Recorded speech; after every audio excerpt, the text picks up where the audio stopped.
اور اب جو ایک ٹیلی گراف نے خبر دی کہ جناب یہاں پہ ایک انویسٹیگیشن بھی شروع ہو چکی ہے. تو بہرکیف ہم وہ تھوڑا سا سائڈ ٹریک ہو رہے ہیں. کہنے کا مقصد یہ تھا کہ دونوں طرف سے جو وار ہسٹیریا ہے, جو ڈرم بیٹنگ ہے, اور اپنے طرف کے جو یوٹیوبرز ہیں اور اپنے طرف کے جو انالسٹ ہیں وہ چیخ کر ایک دوسرے کے اوپر باتیں کر رہے ہیں. لیکن آج جو صورتحال ہے وہ 10 دنوں میں جو چیز ایک بڑی ہائٹ پہ گئی تھی یا ہائپ پہ گئی تھی, ہمیں بھی روز رات جگایا جاتا تھا کہ جناب آج جنگ ہو جانی ہے, آج حملہ ہو جانا ہے,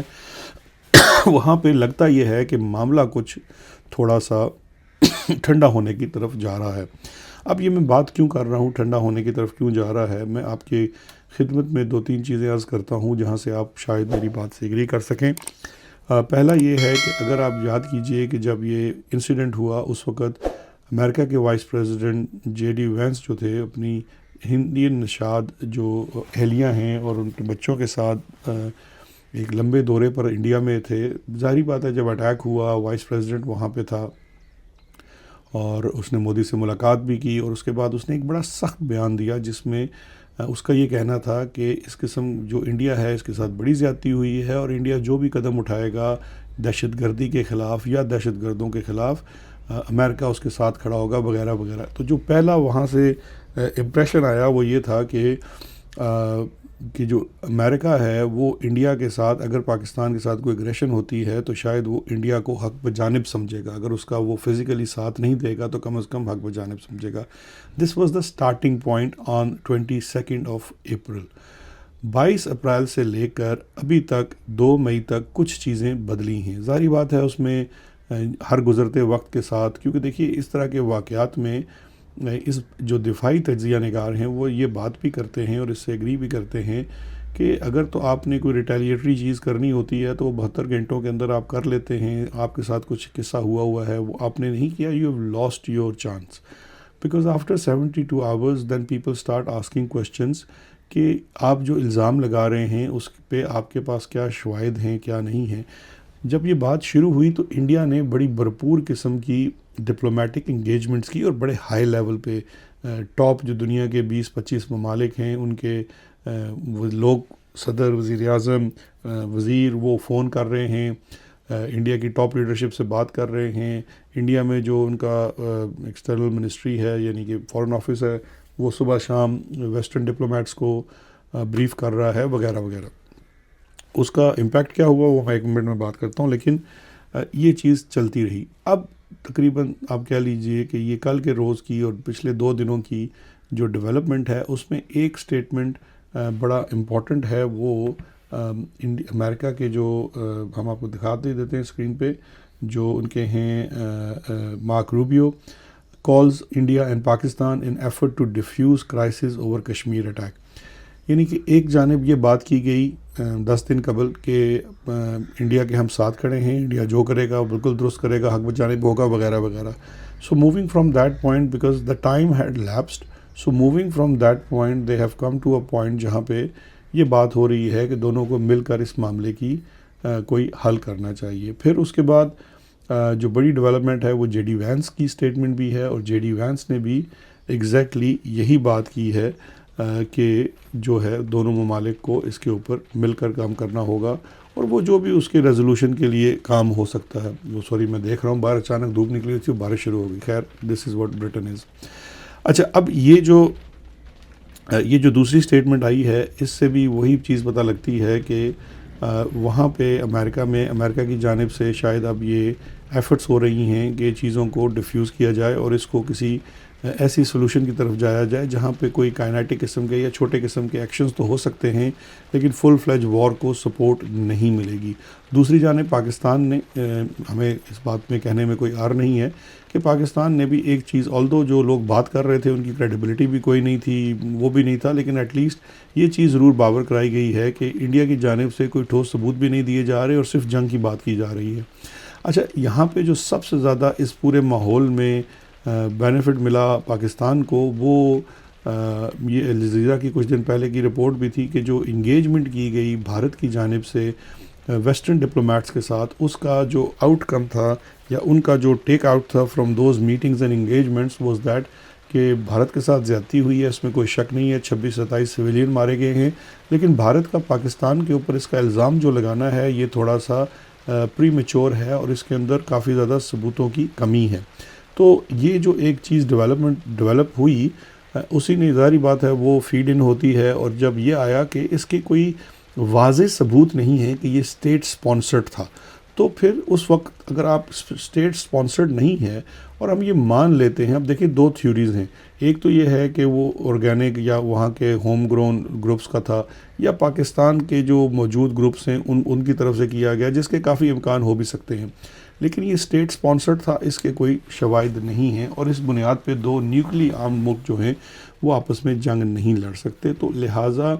اس سچویشن کو سامنے رکھتے ہوئے ہی آپ کہہ سکتے ہیں کہ اسی بیک گراؤنڈ میں یا بیک ڈراپ میں جو مودی ہے اس نے بھی تھوڑا سا اب اپنی سچویشن سے ریٹریکٹ کیا ہے، بیکاز مودی جو ہے وہ تھوڑا سا بیک فٹ پہ چلا گیا ہے، اور اس نے تمام چیز وہ کہا گیا جی میں نے ان کے چیفز کے سر پہ ڈال دی ہے،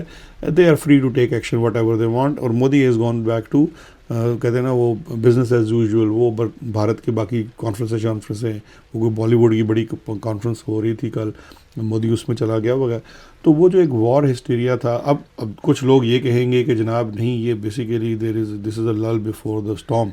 اور آپ اس کو بالکل بات درست ہے، آپ اس پہ بالکل یہ نہیں ہو سکتا کہ آپ بیٹھ جائیں، ابھی بھی ہو سکتا ہے کہ انڈیا کسی نہ کسی جگہ پہ کوئی نہ کوئی چھوٹا موٹا ایکشن کرے، ٹھوٹ ہاں کرے،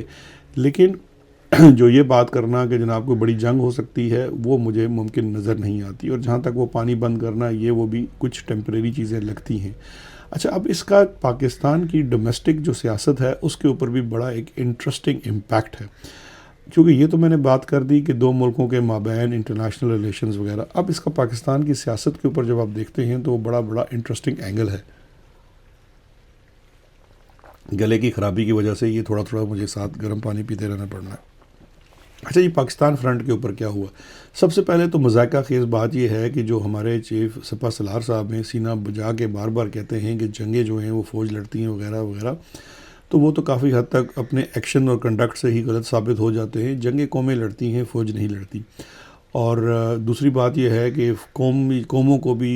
جگانے کے لیے ہمیشہ فوج کو سہاروں کی ضرورت ہوتی ہے، وگرنہ وہ جو کہتے ہیں نا کہ نور جہاں سے جنگی ترانے نہ گوائے جاتے، تو 65 کی جنگ میں تو نور جہاں سے جنگی ترانے گوائے گئے تھے، آج جو کہہ لیجئے اس کا سارا ملبہ ہے وہ ہمارے ان لوگوں کے اوپر آ پڑا ہے جو یا یوٹیوبرز ہیں یا سوشل میڈیا انفلوئنسرز ہیں، کچھ ایکٹرز ہیں، اور مختلف نیوز چینلز ہیں پاکستان کو، کیونکہ وہاں سے ایک باقاعدہ ایک ڈائریکشن جاری کی گئی ہے کہ اس لائنز کے اوپر آپ نے کام کرنا ہے۔ اور ویسے بھی پاکستانی بڑے جذباتی ہم سارے ہیں، جذبہ حب الوطنی بھی ہمارے ساتھ ہے، اور جب انڈیا سے جنگ کی بات ہوتی ہے اور پھر انڈیا کی جانب سے بھی کوئی خیر کی خبریں نہیں آتی، کیونکہ اگر آپ ان کا سوشل میڈیا یا ان کا کنٹینٹ کریٹر دیکھیں تو یقین جانیں آپ خوش نصیب ہیں کہ پاکستان میں بند ہے۔ بائی دا وے میں نے بھی کچھ ایک دو دن ان کے کافی لوگوں کی چیزیں سنی ہیں، تو ایک آدھا کو چھوڑ کے باقی تو میں سمجھتا ہوں آپ ہمارے بھی جناب وہ جاوید چودھری ٹائپ کو بھول جائیں گے، ایسے کانسپریسی تھیورسٹ ہیں اور اتنا زیادہ زہر اگلتے ہیں اپنی عوام کے لیے، but anyways that is not our headache. تو اب پاکستان میں جو سب سے بڑی ہمارے پاس ایک بریکنگ خبر ہے وہ یہ ہے کہ جناب ہمارے جو وہ مشتاق صاحب ہیں اپارے والے، انہوں نے بھی اس جنگ کے ماحول میں ایک جس طرح سے آپ کو میں نے بتایا کہ 65 کی لڑائی میں نور جہاں سے گانے ترانے گوائے گئے، تو اب مشتاق صاحب جو ہیں انہوں نے ایک واٹس ایپ گروپ بنایا ہے، اور اس واٹس ایپ گروپ کے اوپر جو ہے وہ واٹس ایپ گروپ صرف یہ انڈیا پاکستان کے تناظر میں بنایا گیا ہے، اور اس میں جنگ کی جو اس وقت صورتحال آپ کہہ سکتے ہیں ڈیولپ ہو رہی ہے یا ہو سکتی ہے، اس کے پیش نظر کچھ اسٹریٹجیز شیئر کی جا رہی ہیں، کچھ کنٹینٹ شیئر کیا جاتا ہے، اور پھر اس کو پھیلانے کا حکم دیا جاتا ہے۔ وہ کنٹینٹ موسٹلی جو ہے وہ جس طرح سے آپ نے کل دیکھا ہوگا دورو راٹھی جو ہیں انڈیا کے بہت بڑے کنٹینٹ کریٹر ہیں، اور وہ ہمیشہ سے کسی زمانے میں مودی کے ساتھ ہوتے تھے، اب مودی کو کافی زیادہ کرٹیسائز کرتے ہیں، اور ان کی ایک اپنی مارکیٹ ہے نیچا، تو اس کے کانٹینٹس کو بھی مشتاق صاحب نے شیئر کیا واٹس ایپ گروپ کے اندر، اور تمام ٹی وی چینلز وغیرہ کو انسٹرکشنز دی گئی کہ چلائی جائیں، پھر مختلف خبریں دی جاتی ہیں کہ چلائی جائیں۔ یہ تو خیر ہو گیا جنگی ماحول۔ اب اسی گروپ کے اندر جو ایک اور خاص ان کا ملحوظ نظر چیز ہے وہ ہے عمران خان، کیونکہ ہمارے جو فوج میں بیٹھے ہوئے لوگ ہیں، آئی آئی میں بیٹھے ہوئے لوگ ہیں، ایس پی آر میں بیٹھے ہوئے لوگ ہیں، وہ سب اپنے باس کی خوشنودی چاہتے ہیں، اور اس خوشنودی کو حاصل کرنے کے لیے ان کے جو کانٹینٹ کریٹرز ہیں، چاہے وہ سوشل میڈیا پہ ہیں، ٹی وی چینلز پہ ہیں، بڑے اینکرز ہیں، ان کو یہ کہا جا رہا ہے یا ان کو یہ انسٹرکشنز دی گئی ہیں اور انہوں نے یہ کام کرنا شروع کر دیا ہے۔ اس میں ہم آپ کو پیش کرتے ہیں، جناب یہ عمار مسعود صاحب ہیں، غریدہ فاروقی نے بھی ایسی ہی ٹویٹ کی ہے۔ ان کا یہ کہنا ہے کہ جناب عمران خان جو پاکستان کے لوگوں کے ذہن پہ اور میڈیا کے اوپر چھائے ہوئے تھے، ہر خبر جو تھی وہ عمران خان سے متعلقہ ہوتی تھی، لیکن پچھلے 10 دنوں میں جناب پوری قوم عمران خان کو بھول گئی ہے، اور اب جناب قوم جو ہے وہ دوبارہ سے اپنے سپہ سالار اور اپنی سپاہ کے ساتھ جڑ گئی ہے، وغیرہ وغیرہ وغیرہ۔ اچھا، اب یہ جناب یہ جو ہے یہ بات کی جا رہی ہے، اور یہ بات بھی کی جا رہی ہے کہ اس پورے ماحول میں جتنے اعلیٰ طریقے سے دیکھیے، یہ جو آصف منیر صاحب ہیں، ان کی پرسنالٹی ایسی ہے اور انہوں نے اپنا جو ریزالو دکھایا ہے، یہ چورن اب آپ کو بیچا جا رہا ہے اور بیچا جائے گا آنے والے دنوں میں اس سے بھی زیادہ۔ مختلف جو ہے وہ چینلز کے اوپر یہ کانٹینٹ بیچا جا رہا ہے کہ جناب کہ یہ ہو گیا اور وہ ہو گیا، عاصم صاحب سے وہ ڈر گئے، وغیرہ وغیرہ۔ تو یہ جو کانٹینٹ ہے یہ کچھ دن چلایا جائے گا اور یہ امپریشن کریٹ کیا جائے گا کہ جیسے قوم ہے وہ بھول گئی ہے، اور پروموشن ہوگی اسپیسیفکلی جناب جنرل عاصم منیر صاحب کی۔ دیکھیے جی، اس کے اوپر ہم صرف آپ کو یہی عرض کر سکتے ہیں، ایک لطیفہ بھی ہے وہ سن لیں، میرے خیال زیادہ آسانی سمجھ ہو جائے گی بات، کہ وہ آپ کو یاد ہے کہ پنڈ میں ایک مراسی تھا، وہ اس نے اپنے باپ سے پوچھا کہ جناب ابا جی اگر یہ چودھری مر جائے تو کی ہوئے گا؟ انہوں نے کہا پتر پھر چودھری بنے گا، بیٹا بنے گا تو چودھری۔ انہوں نے کہا جی تو بیٹا بھی مر جائے، انہوں نے کہا بیٹا مر جائے تو چھوٹا بیٹا بن جائے گا، انہوں نے کہا جی وہ بھی مر جائے، انہوں نے کہا پھر وہ بھرا بن جائے گا، انہوں نے کہا جی وہ بھی مر جائے تو انہوں نے کہا فلانا بن جائے گا۔ وہ کرتا گیا، جب بہت سارے نام لیے تو اس نے کہا جی جب اس نے پورے چودھری کا خاندان مار دیا تو مراسی نے اپنے پتر کو کہا کہ بیٹا اے سارے بھی مر جانا تو پنڈ دا چودھری نہیں بننا۔ جناب والا جنگی ماحول تھا، جنگی ماحول ہے، شاید کچھ دن اور رہے گا، تھوڑے عرصے کے لیے کہہ لیجئے کہ عوام جو ہے وہ بالکل انہوں نے کہا کہ ٹھیک ہے ہم عمران خان کی بات نہیں کرتے، لیکن قوم نے پھر اس طرف آ جانا ہے۔ آپ کے جو کارنامے ہیں اور جو چیزیں آپ نے پاکستان کی عوام کے ساتھ کی اور جس طرح کا آپ کا کلام ہوتا ہے، اس کو لے کر آپ بھول جائیے۔ یہ مشتاق جتنا مرضی کام کر لیں، سر یہ ممکن ہی نہیں ہے، یہ سوال ہی پیدا نہیں ہوتا کہ یہ عوام جو ہے وہ آپ کے ساتھ جڑ سکے۔ ان کے ساتھ جو آپ نے کر چھوڑا ہے اور ان کی آنکھیں جس طرح سے کھل گئی ہیں، it is next to impossible. وہ کہتے ہیں کہ ہاتھ کنگن کو آرسی کیا، پڑھے لکھے کو فارسی کیا۔ کچھ دنوں میں یہ بات واضح ہو جائے گی، لیکن یہاں پہ چلتے چلتے میں صرف ایک چھوٹی سی عرض کرنا چاہوں گا تحریک انصاف کی لیڈران جو ہیں پاکستان میں، کہ جناب ٹھیک ہے جنگ کا ماحول ہو گیا، ختم ہو گیا، تھوڑا سا اب اس بات کے اوپر آئیے اور ایک سوال، ایک ایشو، کیا امر مانے ہیں عمران خان سے ملاقاتوں کے اوپر؟ اس وقت دیکھیے ایک سمپل سی چیز ہے، میں نے آج صبح والے ویلاگ میں بڑے تفصیل سے بیان کیا ہے کہ پلان کیا ہے کہ عمران خان کے مقدمات جو ہیں، اب تو وہ بات کھل کر سامنے آ چکی ہے، 2026-27 تک وہ جو ہے ان کی اپیلیں بھی نہیں لگیں گی۔ 26ویں آئینی ترمیم کا ٹوٹل مقصد ہی یہ تھا، اور اب جو ضمانت کا کیس بھی لگے گا یا سسپینشن کا بھی اگلے ہفتے لگے گا، اس کو بھی 2 مہینے چلائیں گے، اور وہ دیکھیں گے ماحول کے مطابق۔ آپ نے اگر ماحول نہ گرمایا تو وہ بھی شاید سسپینشن آف سینٹنس کافی آگے چلا جائے۔ جوڈیشری سے آپ کو کوئی کسی قسم کا ریلیف نہیں ملنا، چاہے ہائی کورٹ ہو یا سپریم کورٹ ہو، آپ کو ریلیف ملنا ہے صرف اپنے زور بازو کے اوپر، اور وہ زور بازو آپ کو چاہے آپ کے اپنے کے پی میں حکومت ہونے کی وجہ سے دکھانا ہے یا آپ نے آن گراؤنڈ دکھانا ہے سڑک کے اوپر یا کم از کم اڈیالہ کے اوپر۔ کوئی یہ دیکھیے جب آپ وہاں جاتے ہیں 6 بندے جاتے ہیں 10 بندے جاتے ہیں، ایسا نہ کریں، کیونکہ یہ تمام چیزیں ورکرز بھی دیکھ رہے ہیں، سب چیزیں ہو رہی ہیں، اس پہ آپ کو ری اسٹریٹجائز کرنے کی ضرورت ہے۔ آپ کو میرا کرٹیسزم بہت برا لگتا ہے، میں نے چلیں اس پہ بھی تھوڑا سا ہاتھ کم رکھ لیا ہے۔ ہم آپ کو بار بار یہ کہہ رہے ہیں، آپ سے التجا کر رہے ہیں کہ ہمارے اوپر اٹیک کرنے کی بجائے آپ گراؤنڈ کے اوپر موجود ہیں، آپ بہت دلیر ہیں، آپ بہت بہادر ہیں، آپ بڑے جواں مرد ہیں، ہم سب باتیں مانتے ہیں، لیکن خدا کے لیے کوئی ایک ایسی چیز تو بنائے نا۔ یہ جو وعدے کرنے جی میری گل ہو گئی ہے، خان صاحب باہر آ جان گے، میری گل ہو گئی ہے، گل ہون نال خان صاحب باہر نہیں آن گے، گل منوانی پوے گی۔ تے تھوڑی جی کوشش اس پاسے کرو.